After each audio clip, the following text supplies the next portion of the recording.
Le ping-pong est un sport fabuleux, mais dominé par un seul et même pays depuis maintenant plusieurs décennies. L'avantage, c'est que chaque nation est surmotivée à l'idée de renverser la Chine et créer un exploit. Mais le désavantage, c'est que ça n'arrive quasiment jamais. Ainsi, si on se base sur l'historique d'une des plus grandes compétitions de ce sport, les championnats du monde en simple, sur les 13 dernières éditions, seulement un vainqueur n'était pas chinois. Je vous laisse étudier la complexité de l'exploit si je vous dis que c'était en 2003 et que ce n'est plus jamais arrivé depuis. Alors aujourd'hui, je pense qu'il est important de revenir sur l'un des plus grands Européens de ces dernières années, le seul qui a réussi à passer entre les mailles du filet, l'Autrichien Werner Schlager. Avant ça, si la vidéo vous plaît, vous pouvez la référencer par tous les moyens possibles et vous abonner. Nous sommes en bon chemin pour atteindre les 8000 avant 2026. Alors merci et bon visionnage. Werner Schlager est né le 28 septembre 1972 à Wiener Neustadt, en Autriche. Pour situer le contexte, dans les années 70, le ping-pong en Autriche est reconnu comme étant un sport compétitif, mais restait en marge des disciplines majeures. Dans pas mal de pays européens, le ping-pong était plutôt vu comme un sport de loisir, renforçant sa popularité à l'école ou encore dans quelques clubs, bien loin de l'aspect de professionnalisation. Ainsi, au fil du temps, certains grands clubs feront leur apparition, marquant ainsi un tournant dans la formation et la reconnaissance de la discipline. Et si je vous explique tout cela, c'est pour bien comprendre qu'à cette époque, qui n'est pas si loin, le tennis de table n'avait pas du tout la même influence, on ne se lançait pas tout de suite dans l'espoir d'être un jour professionnel. Revenons à notre star du jour. Werner commence donc le ping à l'âge de 6 ans, évoluant ainsi aux côtés de son père et de son frère, de très bons joueurs autrichiens également. Mais vous vous en doutez, étant donné l'époque, je n'ai pas énormément d'informations au sujet de ses débuts. Alors nous allons avancer un peu dans l'histoire. Toujours sans archives vidéo, je dois quand même vous dire qu'il se démarque au sein de sa nation assez jeune. En 1990, il obtient son premier titre aux championnats nationaux en double, et derrière, durant toute sa carrière, il obtiendra 37 autres médailles. Il dominera donc l'Autriche en simple de 1995 à 2006. Voilà, pas mal. Werner a également une très grande carrière au club, notamment avec des titres en Champions League, mais c'est pas sur ce point que je vais m'attarder aujourd'hui. Ainsi, durant sa carrière sur quasiment 15 ans, chaque année il remportera des titres et médailles sur le circuit professionnel, et si Werner a bien marqué les esprits dans certaines compétitions, c'est certainement lors des championnats d'Europe, Coupe du Monde et Championnats du Monde. Avec au total 16 médailles européennes, il s'inscrit comme étant l'un des Européens les plus dangereux du circuit. Et à noter qu'à l'époque, l'adversité était immense. Au niveau mondial, il se démarque pour la première fois en 1999. Sur cette année se déroulent les championnats du monde et la Coupe du Monde. Il deviendra vice-champion dans l'une et médaillé de bronze dans l'autre. Un premier message est donc envoyé à la Chine. En Autriche, sa performance a plus que plu. Il est d'ailleurs décoré du mérite en or de la République d'Autriche, une première pour un pongiste autrichien, symbole de reconnaissance nationale qui participera d'ailleurs peut-être à l'ascension de ce joueur. Et 4 ans plus tard, nous retrouvons l'Autrichien en France, nous sommes en 2003 à Paris pour la 48e édition des championnats du monde. Werner a déjà 31 ans et n'est plus la jeune pépite dont on attend un résultat en particulier. Il fait partie certes des joueurs forts du tournoi du haut de sa 6e place mondiale, mais loin d'être le favori.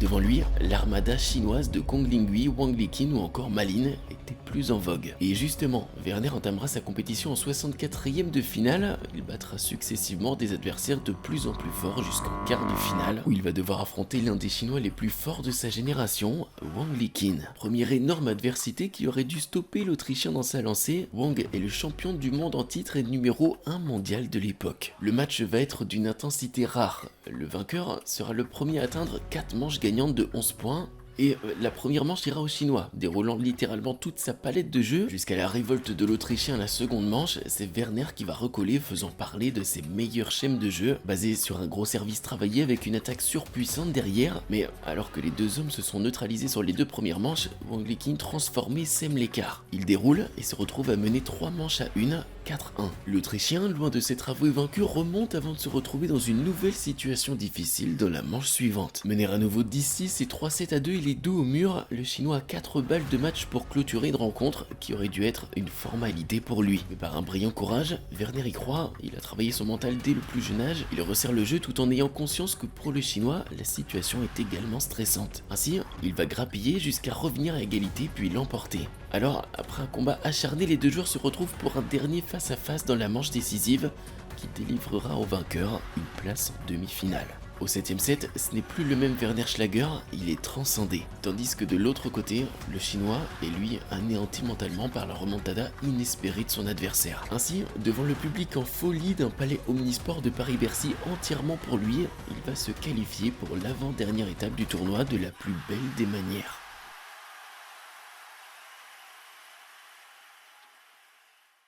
En demi-finale, Werner va donc devoir se dresser face à Kong Linghui, champion olympique en titre de l'époque. Difficile donc de vous le décrire plus simplement que par cette ligne de palmarès. Et une nouvelle fois, l'exploit semble inatteignable. Trop éloigné, la domination chinoise ne se casse pas par une performance, mais par plusieurs sur ce qui se fait de mieux dans la discipline. Mais finalement, Werner ne serait-il pas lui aussi constitué de la même essence que ses légendes? Et cette fois-ci, le déroulé du match va être légèrement différent. C'est Werner Schlager qui prendra son envol dès le début du match, il enchaînera les points gagnants jusqu'à mener 3 manches à 1, mais vous vous en doutez, Kong Linghui n'est pas champion olympique pour rien. Il ne se laisse pas abattre, il remonte petit à petit jusqu'à revenir à hauteur de Werner. Et techniquement, l'Autrichien use toujours d'un gros service qu'il va chercher à varier à chaque instant. Il trouve des placements qui vont pousser le Chinois à lui donner une balle difficile à manier, et derrière, Werner a de quoi s'exprimer. Il envoie régulièrement un topspin très travaillé avec son revers, pas forcément rapide, mais bourré d'effets pour ensuite pouvoir prendre son coup droit en pivot et espérer terminer le point. Vous dénoterez également les qualités de flip et de jeu court de l'Autrichien, très dangereux sur tous les aspects du jeu, il est difficile à prédire. Quant à Kong, comme beaucoup de Chinois de l'époque, il propose quasiment la totalité de ses points gagnants sur son coup droit. Exigeant physiquement car il doit rester très agile et explosif en jeu de jambes, mais fort heureusement pour Werner, il sait faire preuve de patience,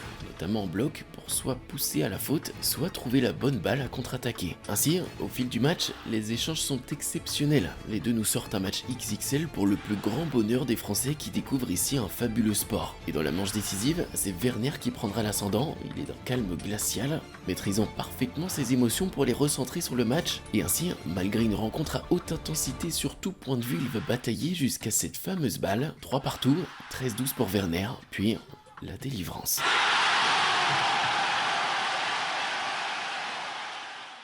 L'Autrichien accède donc pour la première fois de sa vie en finale des championnats du monde. Qui l'aurait cru? Après avoir passé la trentaine d'années, il s'immisce finalement comme étant la surprise du tournoi. Car en plus de l'étape qu'il a atteint, il a réalisé un parcours historique en battant 2 des plus grands joueurs de l'époque, renversant ainsi la domination chinoise. L'exploit est inédit, mais le travail n'est pas encore terminé. Et honnêtement, de vous à moi, je n'ose même pas imaginer à quel point il devait être difficile de remobiliser ses esprits afin de rester concentré sur les prochaines étapes. Parce que, émotionnellement, seul Werner Schlager peut décrire véritablement ce qu'il a ressenti. Ainsi, de l'autre côté du tableau, c'est le défenseur coréen Jo Se-hyuk qui a fait son chemin. C'est l'autre grande surprise de la compétition qui se retrouve en finale. Une dernière étape sans aucun chinois, déjà signe d'exploit, c'est écrit, le gagnant marquera l'histoire du tennis de table. Cette rencontre va demander tout de même une concentration et une rigueur exemplaires. Si le Coréen est arrivé jusqu'en finale, c'est qu'il en a sous le pied. Il est le plus grand défenseur au monde et nul doute qu'il faudra batailler pour l'emporter. Jouer face à un défenseur, c'est s'engager dans des rallyes interminables où chaque seconde est à ne pas manquer. Faut comprendre le matériel de l'adversaire pour s'y adapter, être familier avec ce système de jeu si particulier et surtout prendre son mal en patience car nous le savons tous, jouer contre un défenseur est synonyme de nombreux rallyes. Ainsi, il faut rester concentré du début à la fin, autant sur le plan tactique, mental ou encore physique. Cette rencontre est déterminante pour les deux, pour l'un devenir le premier champion du monde de son pays, et pour l'autre incarner le sommet de la défense mondiale en devenant le meilleur joueur de la planète. Et si on remet les deux protagonistes dans leur aspect technique,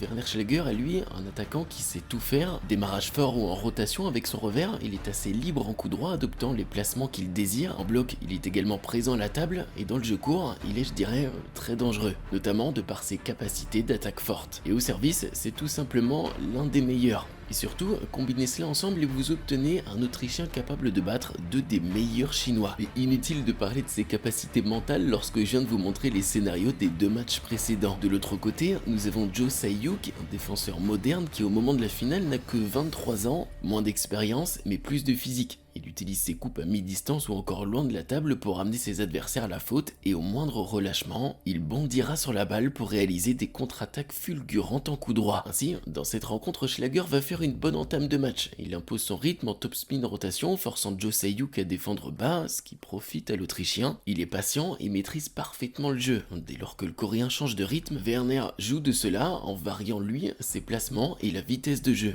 Et à ce stade, on sent bien que ce match est d'une extrême intensité sur la concentration. Malgré les coups de défense impressionnants de Jo Se-hyuk, Werner prend le temps de remonter la balle. Il engage des attaques fortes dès qu'il en a l'occasion, puis rechange le rythme, et plusieurs de ses points seront marqués par des attaques franches en milieu de table dans le coude du coréen, pour pouvoir ensuite le déporter en plein coup droit. Cette technique marche et fait partie des schémas de jeu qui l'aideront à prendre les 2 premières manches. Mais comme prévu, sur le 3e set, le coréen va s'adapter. La manche d'observation est passée, désormais il ralentit le jeu et piège Schlager dans la patience. Les échanges durent et profitent aux défenseurs. Mais alors que Jo Se-hyuk avait trouvé un semblant de solution, Werner va lui aussi commencer à prendre son revers pour attaquer fort dès la remise de service. Un aspect de jeu qui va déranger le défenseur qui va devoir remettre du temps à s'adapter. Schlager mène alors 3 manches à 1 et n'est plus qu'à 11 petits points d'être sacré champion du monde. Je l'ai dit, cette rencontre fait avant tout jouer la patience. Jo se règle une nouvelle fois, contre-attaque de mieux en mieux et revient à 3 manches à 2. Ainsi sur la dernière manche, l'Autrichien reste lucide et va pouvoir exploiter l'entièreté des schèmes de jeu qu'il a adoptés sur le match pour y apporter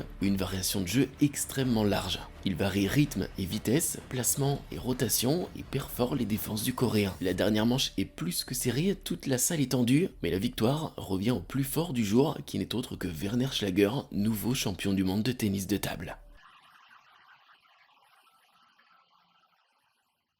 Derrière ce tournoi, la carrière de Schlager sera propulsée. Il atteindra la place de numéro 1 mondial en plus de son titre. Une sorte d'aboutissement dans sa carrière, et il sera à nouveau décoré nationalement par l'Autriche. Et même élu personnalité sportive de l'année en 2003. Et pour l'anecdote, un timbre sera créé à son effigie. Et de par son résultat à cette compétition, il va contribuer à la promotion de son sport comme personne ne l'a jamais fait au sein de sa nation. Et aujourd'hui, 22 ans après, personne n'a réussi à réitérer l'exploit. Werner Schlager est un grand homme du tennis de table, et c'est pourquoi j'ai voulu essayer de vous faire revivre son fabuleux parcours. Maintenant, la vidéo touche à sa fin, et si vous êtes encore là, je vous rappelle que vous pouvez me soutenir autant sur le référencement que financièrement à travers le bouton rejoindre qui est à côté de celui s'abonner. Je travaille à 100% sur ma chaîne en ce moment, donc merci à tous ceux qui le feront. Et pour tous ceux qui sont encore là dans la vidéo, n'hésitez pas à me dire en commentaire historique, je saurais que vous êtes restés jusqu'au bout. Merci et à bientôt.